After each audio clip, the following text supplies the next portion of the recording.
Hi there, debated listeners, it's Will here. Before we continue, I wanted to tell you about a podcast I'm really enjoying at the moment.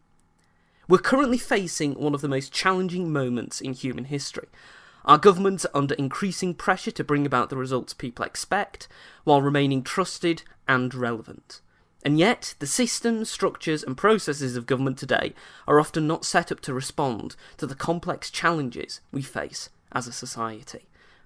Reimagining Government is a new podcast from the Centre for Public Impact and Apolitical that explores radical new approaches to addressing the most pressing issues of our time. By speaking with public servants and politicians at the heart of government worldwide, it shines a light on how to reimagine government so that it works for everyone. From the climate crisis to equitable healthcare provision and how to rebuild trust with marginalised communities, listen to the Reimagining Government podcast to explore today's most urgent global issues. Don't miss out. Find and follow Reimagining Government on your favourite podcast streaming platforms. I will work day in and day out to wake up and smell the coffee. The independence case is a powerful one. Another future is possible, but we've got to fight for it. Order! Hello and welcome to the Debated podcast. As always, I'm your host, Will, and in this episode I'm delighted to be joined by Hugh Goulbourne to discuss the new partnership, the new project between Progressive Britain, Labour Renaissance and Hugh, Fair Competition for Fair Growth. Welcome to the podcast, Hugh. Good morning, Will. Nice to be here. It's great to have you on. Now, the first question that I'd like to ask is, could you explain to the listeners who haven't seen it and haven't been engaging with it, what Fair Competition for Fair Growth is and how it started? Yeah, that's a great question to start with, isn't it, Will?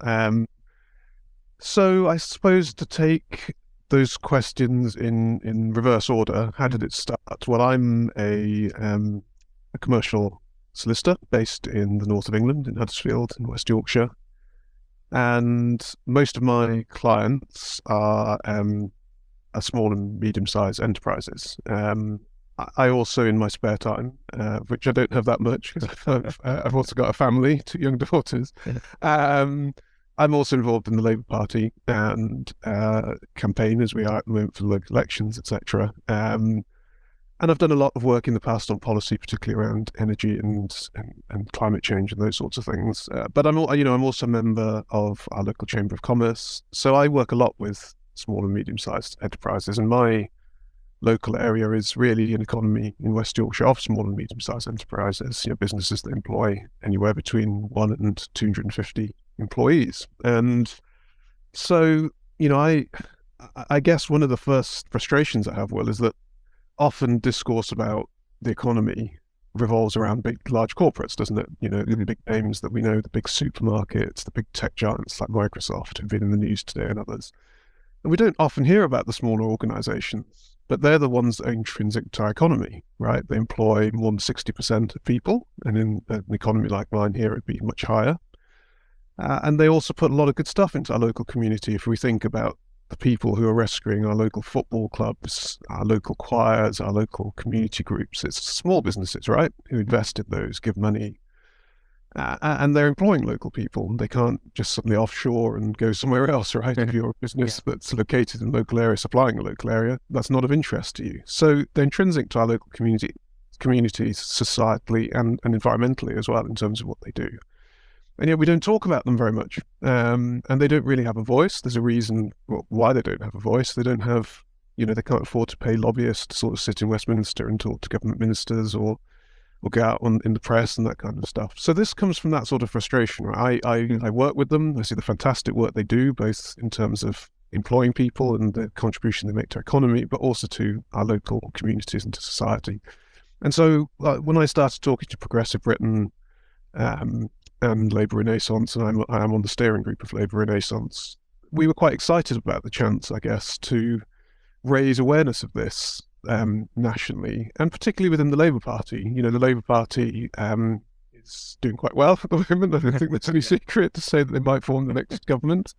And we want them, if they're forming the next government, to put SMEs front and centre of their economic policies. And but we can see some tensions in that, right? And one, as I said, large organisations can lobby much more effectively. They have the resource and the opportunity to do that. So we need to do that on behalf of SMEs. And two, the history, I'm a trade unionist, I'm a member of 2 trade unions. The history of the Labour Party is founded in trade unions, and for good reason we continue to be highly represented by them.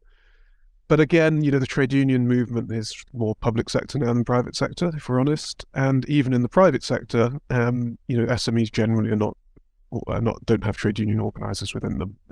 And so there isn't that natural lobby in the Labour Party, if that makes sense. And so again, we just want to form that lobby. We want to make sure there's a strong voice for SMEs. And we want to do that for all the reasons that I started in. It's a values-based judgment, right? SMEs generally, if we all think of the community, I don't know where you live, Will, but if you think of the community that you live in, it's often the local business owner, isn't it, who is known by his employees or his or her employees as being a leader in the community. But often that's the person you turn to, isn't it, to if your community centre is closing or needs some investment, who can sponsor it? Who can sponsor our local youth football team? Who's going to help the choir out? Who's going to fund the cleanup of the local park? It's often that business leader, isn't it? And so we need them. We need them not just for economic growth reasons, but also for our communities. And so that's why we think it's really important for the Labour Party to put them front and centre of any policy going forward.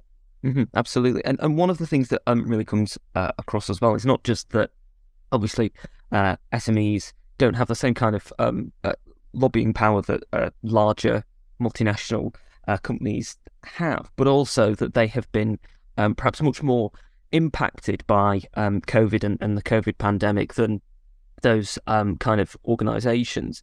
Do you think that it's particularly important, given the economic problems that we're seeing in Britain, but as a result of COVID and as a result of all sorts of other things, for the Labour Party to make sure that it supports small and medium enterprises more now because of how integral they will be to any economic recovery under a potential future Labour government? The short answer is yes. You're absolutely right. This is front and centre of it, because we can't have this debate in isolation from the economic context that we find ourselves in. We are. I probably don't need to recite some of the macro statistics around this, but we're pretty much at the bottom of the global giants in terms of economic nations, in terms of things like productivity. Wages are still lagging behind inflation, underinvestment in R&D and other things like that. And so really, yes, I mean, we need to catch up quickly with other nations, and economic growth is probably the only way out of our current cycle. I mean, I think it was only this week, wasn't it, that the chief economist at the Bank of England said we're all getting poorer and we have to accept it. Well, I'm not sure most people are going to accept that.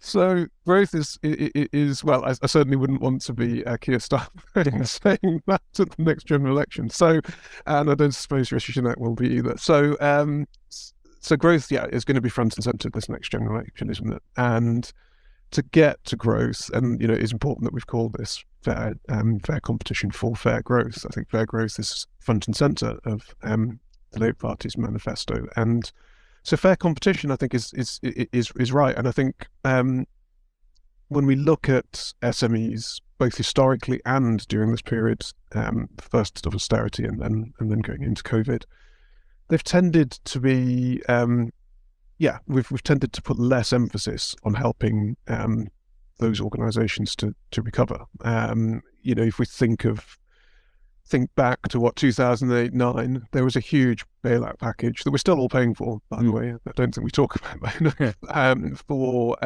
all of the major banks and financial institutions. There was no such bailout for smaller organisations, organisations employing, say, 100 people in Huddersfield, who also suffered because of the lack of liquidity in the market. Some of them, of course, went under. There was no such support. There was no bailout. So, there's that kind of historic issue around needing to put more investment into local businesses. And you're absolutely right to talk about COVID. I mean, now it's starting to feel quite a long time ago, wasn't it? It's 2020 and we're in 2023. But businesses coming out of that had, they had quite a lot of support. And I think it's fair to, I think we should give credit where credit's due to the Conservative government and the Chancellor at the time, who's now our Prime Minister, that there was support. There were grants and other support mechanisms that were put in to help organisations of all scales through that period. But that has largely dried up now. And so the context that we're going into over the next 12 to 18 months is a world where there aren't those support mechanisms for SMEs and local businesses. And I think the question is, how do you take organisations that have now gone through a cycle of, and it is important to look at this. If you've survived for the last 12 years, you've gone through a liquidity crisis where you probably had to take on a lot more debt to get through that kind of financial crisis period. You've then started to try and do better. There was then the disruption around leaving the European Union and Brexit. Then you've just about recovered from that. You've gone into COVID. Even with the grants, most businesses, and the trouble with SMEs is they're as wide as they're sort of tall, aren't they? So you've got anything from a quick growth tech business. I've got contacts who run things in digital health that have gone from sort of 10 employees to 150 in the last 3 or 4 years. You've got that kind of business, which actually is doing very well, and we need to put a focus on helping them scale even more. But they're very different challenges to someone who, say, owns 2 pubs and a coffee shop in the middle of Huddersfield, right? And those organisations are really struggling because they've had to go through all of that period, including COVID, when they couldn't even open. And then now with the decline of high streets, business rates still being relatively high. I know there's been some work on that, but they're still relatively high. Rent's very high. Cost of energy skyrocketed, right? Cost of food, cost of everything's gone up. So they're having to wear all those costs in a climate where actually most of us have less money, as the Bank of England have said this week, to spend. So, that's a huge crisis for our high street in terms of retail, leisure, et cetera, et cetera. And so for those businesses, really, I think there's a critical question around what can we do quite quickly to help them, if in both now in terms of the government and what's Labour going to do to help them. And you're right, that's absolutely front and centre around that, is around, coming out of COVID and what kind of support can be done. Now, I know the Labour Party has talked about potentially more work on rates relief. I think there'll be much more work that's needed to be done, and that's what we've started to do for them. One thing in particular, one of the things we've done is we've started to launch a series of essays. That's the way we're starting to do this, and we are working towards basically putting together a manifesto between Progressive Britain and Labour Renaissance, of sort of top 10, 20 things that we believe a new Labour government could do in the first 100 days. And I think that's the important thing to say. Quick interventions, not many of them requiring huge amounts of capital, because we start from a place where we understand that, that there might not be that much money in the Treasury. And certainly if any money that there is going to probably be needed for public services and other things. So we recognise those challenges. And so what we're trying to say is that there are other mechanisms by which a Labour government can quite quickly intervene and do some quite interesting things. And if I were to give an example of that, we've talked a lot about the productivity angles, right? Lack of productivity within British business as a whole. Actually, SMEs are even are struggling even more than large organisations. So organisations that employ, say, 250 to 999 people, 1,000 people, which are generally not SMEs, the larger corporates tend to be more productive, actually, than those that are SMEs, so 250 less employees. In fact, those organisations tend to be 20% less productive than larger organisations. Productivity is normally driven by things around either lack of access to capital, so he's not able to do the sort of research investment in R&D that you might need, or digital investment, right? Or actually employees, fundamentally. One of the challenges I hear all the time from businesses that I work with, advise or help support in other ways, is that they're currently on this treadmill of you've just about got the workforce you want, some of the users, and you're back into, and that's a good place actually. Most are even in a worse place where they've just got at any one time 5% of their workforce needs to be filled, right? And so they spend so much time thinking about how do we get the people we need into our business, and that's just hampering productivity hugely. So there's a skills agenda, I think, here, and there's also a digital one, an investment in digital, and just helping, and then also helping SMEs to have the access to finance. That means that they can make those investments ahead of time, which is what larger corporates are able to do because they do have much larger balance sheets and often have that profitability that enable them to do that. So that's one of the things that we're encouraging the Labour Party to look at ways in which they can do that. There are also things in terms of particular regulatory interventions, right? And this is where you really get into the weeds a little bit, but it is important. It's going to be quite important, I think, for whoever's Rachel Reeve, Jonathan in Bayes, and others, whoever goes into those departments to really get into the detail on this, because if you look at, say, something like competition policy, which is, you'll know, has been in the news today because of the potential acquisition by Microsoft that's been blocked by the Competition and Markets Authority. Fantastic work, by the way, they've done on that. But that's large organisations. There is no real focus within the Competition and Markets Authority or within competition regulators generally in the UK on SMEs. And so one of the things that we're calling for a Labour government to do, and the Conservatives are welcome to do in the next few months as well, is look at that. So one of the first things they could do is every couple of years they give a strategic steer to the CMA, and one of the things they could put in their next strategic steer, they didn't in 2019 when they last did this, is to encourage the Competition and Markets Authority to have a focus on SMEs and actually to come up with a separate strategy for SMEs. So I think that would be one of the first things they could do, and think about how they're going to strengthen SME voice. Now, there is, of course, one organisation that particularly represents small and medium-sized organisations in the UK, and that's the Federation of Small Businesses. So they could potentially, they don't at the moment, they could potentially give the Federation of Small Businesses a strategic role, which other organisations have, and in particular a power to make super complaints about areas of competition policy that they think are not working. We think that that's something that they could do, that any government could do quite quickly, and would really give that strategic steer and mean that resources are being put into helping SMEs. One of the other things that they could do in relation to that, and one of the things the CMA could do, is retail price maintenance, which is viewed within competition law, and I'm getting quite technical. I used to be a competition lawyer at one stage, so let me try and explain it the best I can. So retail price maintenance is effectively where you fix the price of your goods or your services, and I might do it with another business that's a competitor, right? Now that is generally seen as anti-competitive for good reason. If Microsoft and another provider of that scale were to get together and fix prices, that would be quite difficult. Microsoft and Google all sat in a room and decided how they're going to price things. That would create an artificial pricing mechanism. That's not good for consumers, and it's not good for economies. But actually, there's a lot of evidence that shows that where Pub A and Pub B, or small manufacturer A and small manufacturer B, do that, it can actually be quite a good thing, because A, it's not big enough to really affect consumers. If you don't like that pub, you can go to another one somewhere else, or those two pubs. If you don't want to buy off that medium-sized manufacturer of beds, there's hundreds of others around the world, right, that you can, or thousands of others.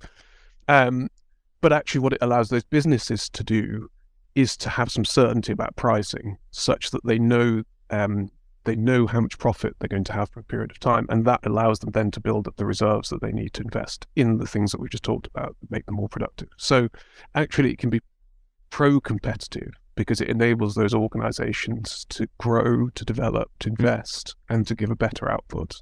And of course, do all the things we talked about before in terms of investing in employees and other things. And it's not just us saying this, there's a lot of academic work that's been done on that.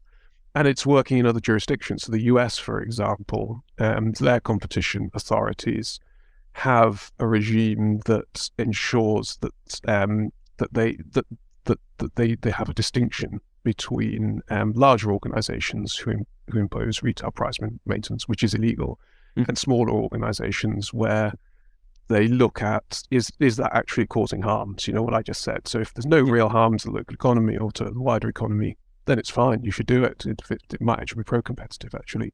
If there is harm caused, then yeah, it's illegal. And but they look at it as a harms-based, whereas in the UK, we actually say any form of retail price maintenance is illegal and you'll be fined and severely reprimanded for it. Just one example. I know it's in the weeds a little bit, but it does show that, you know, there are things that you could do relatively quickly that would really unleash the benefits and encourage growth and stimulate investment by those organisations. Mm-hmm. Absolutely. I mean, you mentioned the essays that have been released as part of the project, and one part of Saif Miller's essay particularly took my eye, in which he advocates for childcare to become tax-free. How much of an impact do you think that would have on the economy, and what impact do you think it would have on parents who need help with childcare, need that support, and perhaps haven't been able to get it? Yes, no, you're right, and that's one of our really, I guess, most radical papers. I've spent, as Saif Miller and I've worked quite a lot with the local car dealership, and so coming out of that, we've had many quite deep conversations actually about tax in particular interest and that element of policy. Mm-hmm. And it's quite interesting because this paper I think is particularly radical actually, and challenges I think quite a lot of the orthodoxies around tax policy and some of the assumptions about, you know, the fault lines between, say, left and right, Labour and Conservatives. In particular, I noticed that he quoted Adam Smith, who generally would be quoted more by Conservative commentators. But actually, he's quite right, and I don't know if you've read Adam Smith. He's quite right to quote Adam Smith, because actually Adam Smith came from a quite progressive background, and if you read the fullness of his works, actually is fairly progressive, right? It's just that some elements have been accentuated, perhaps, by Conservatives since the time of Margaret Thatcher and co. So, I think what you said is absolutely right, in that childcare at the moment is in that debate we just had around productivity. Is a very, very material point, isn't it? In that, as you try and get people back into work. And I know this very well at the moment as a parent. There becomes an inevitable discussion in a family around what, depending on your income levels, whether there's any real value going back into work, right? And actually, if we think about it from a business perspective, it's something that they want to support families to do, so they can get people back into the workplace, right, and then help progress them. So. Absolutely, I think, you know, that we could really help more people back into work, help address the productivity challenge, ensure more equality and fairness in the workplace, you know, in terms of gender equality and other things, ensuring that people can get back into the workplace, particularly women. And I think that's really, really critical. The government, as we know, has said they're going to do something in, I think it's 18 months' time, isn't it, back end of 24. I think as CF said in his paper, it's a shame that we have to wait that long when we can do something now. The way it's currently administered, sort of working families tax credit and universal credit, is expensive, time consuming. I think lots of audits have shown that it's riddled. There is some fraud elements and other things. You know, the amount we spend, I think, each year is about 12 billion on child benefits. Bit less, I think, about 8.5 billion on personal tax credits, but we only spend 500 million on tax-free childcare. And so really, I think fundamental to his point, first thing is that a lot of our credits don't provide free childcare. They penalise low-income families who want to work, which is exactly where, you know, I think Labour wants to be in terms of helping low-income families into work. And they don't really reward working more. They kind of might reward working less to some extent. And, you know, I think there's been lots of debates on that where families come, I've listened to them on Radio 4 and others, where families have said that they actually want a system that actually gives them access to high quality, affordable childcare and enables them to go into the workplace, if that makes sense. So I think CF's idea was, given that most parents want to work, we could help them by giving them more choices. Could we cover up to 48 hours per week free childcare, up to primary school age? And his analysis is that, because most people have, I think, full-time jobs of 30 hours per week, including, say, commuting. And then I guess there's also the wraparound support as well. So his analysis that you could fund this by reallocating some of the spending above, which is approximately, I think it's about 21 billion per year for free childcare. And so effectively all he's talking about, and this has real resonance, I think, of some of the stuff that was done before the last Labour government came in sort of the mid-1990s.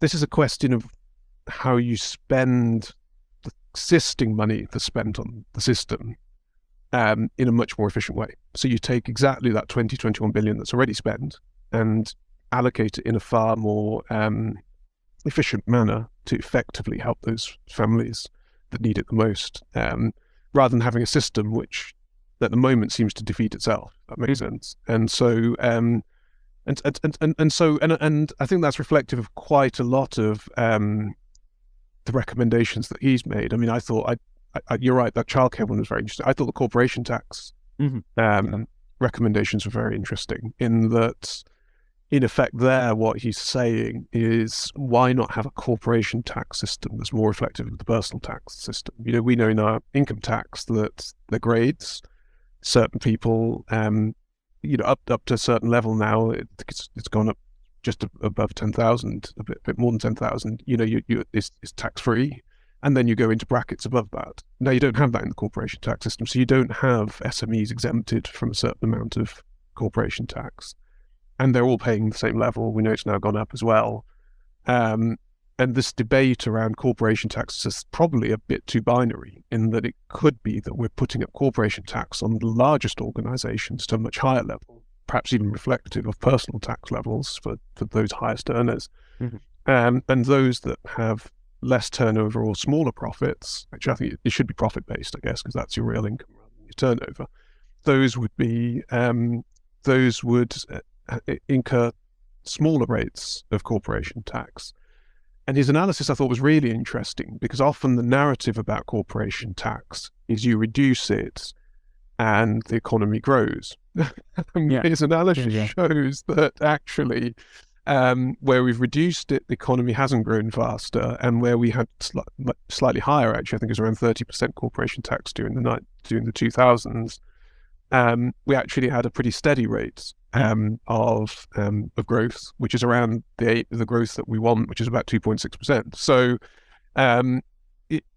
I think that was quite important, because I think it's important for any policy to be evidence-based, and some of this becomes a narrative rather than actually being based on truth, doesn't it? So I thought that's very interesting, and I think that those recommendations, the full suite of them, you're right, the childcare recommendations, the ones he's made on corporation tax, he's talked about some personal tax reforms as well that would obviously help employees, all of which through the lens of, and also pensions, and he's also reinforced some of the stuff around windfall tax that the Labour Party, I think, have been talking about. I think all of those things show that there's just a relative reorganisation, actually, doesn't have to be a completely radical change, would enable much greater fairness in the system, but all against the lens of actually that enables your economy to grow. It enables small and medium-sized enterprises to become more efficient, more productive, employ more people,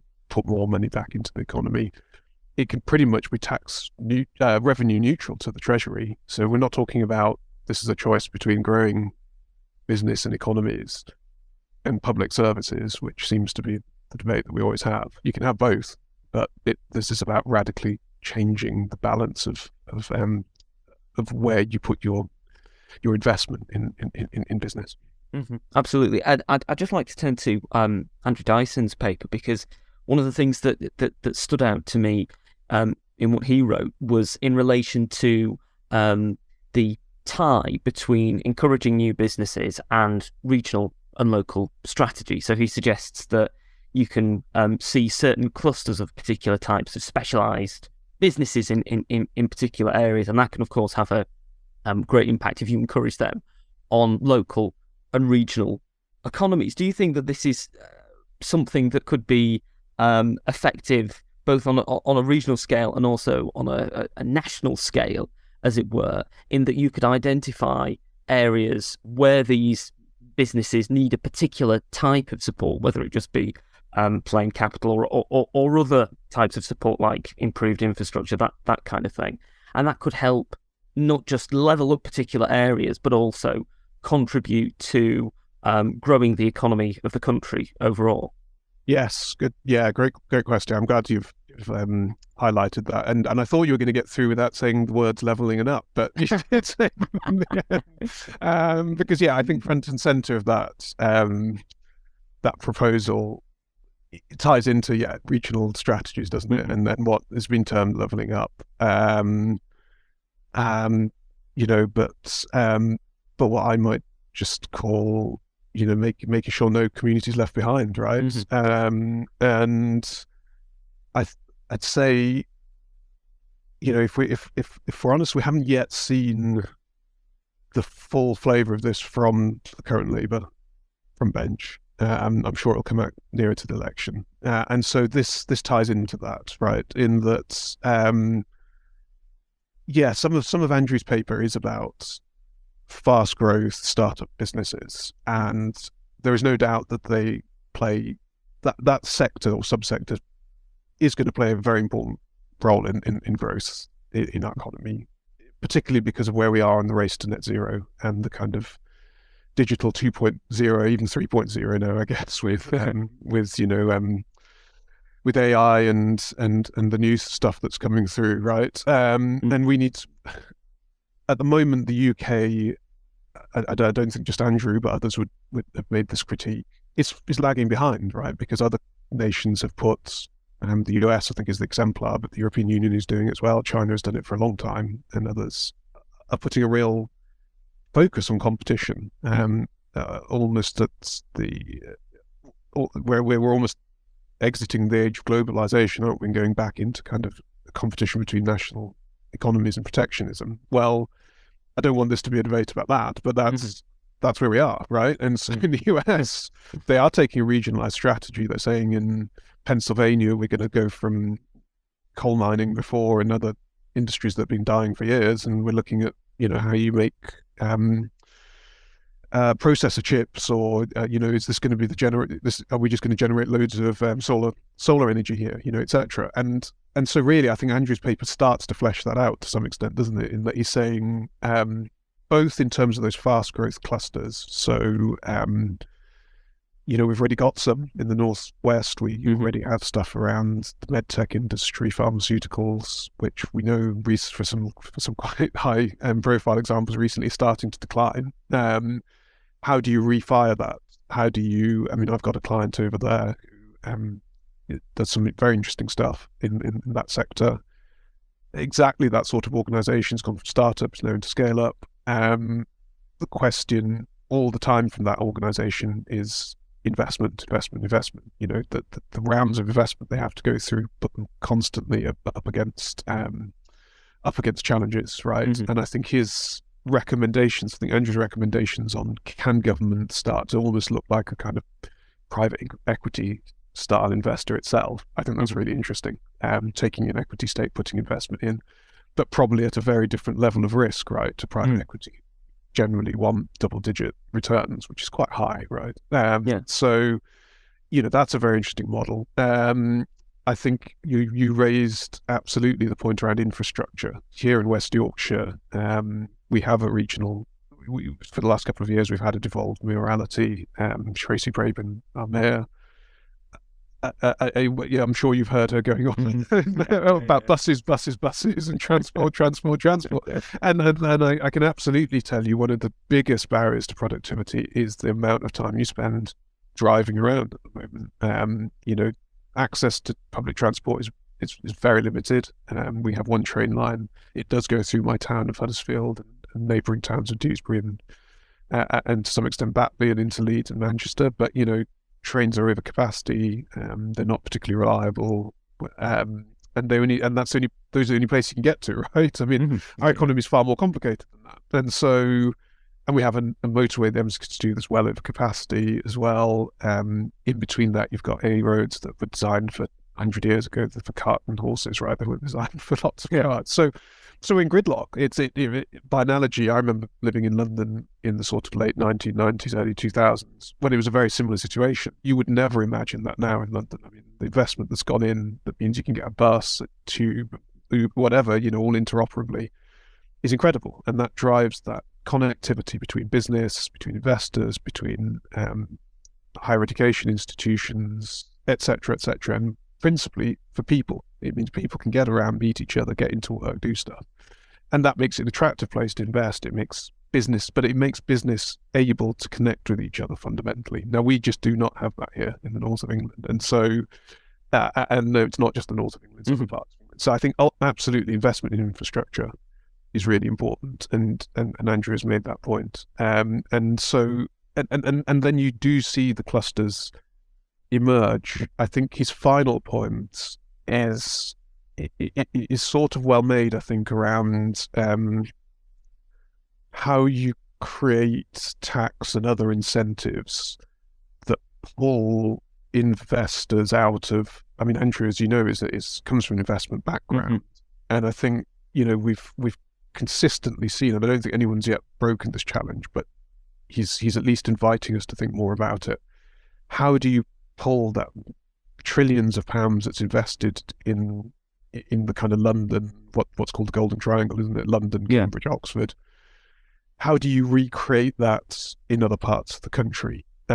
Because there's no doubt that in addition to the sort of infrastructure investment and the people being able to connect with each other, and businesses being able to connect, there is also a question around how do you have enough liquidity to take the risk on but not just on startups, but on SMEs. And I'll finish with that point. I mean, there's one of the networks I belong to. I was just talking last week to an organisation that's been around for quite a long time. So this is why I mean it's not just about startups, but a very good business, one of the larger independent auto traders and second-hand auto car dealerships in the country.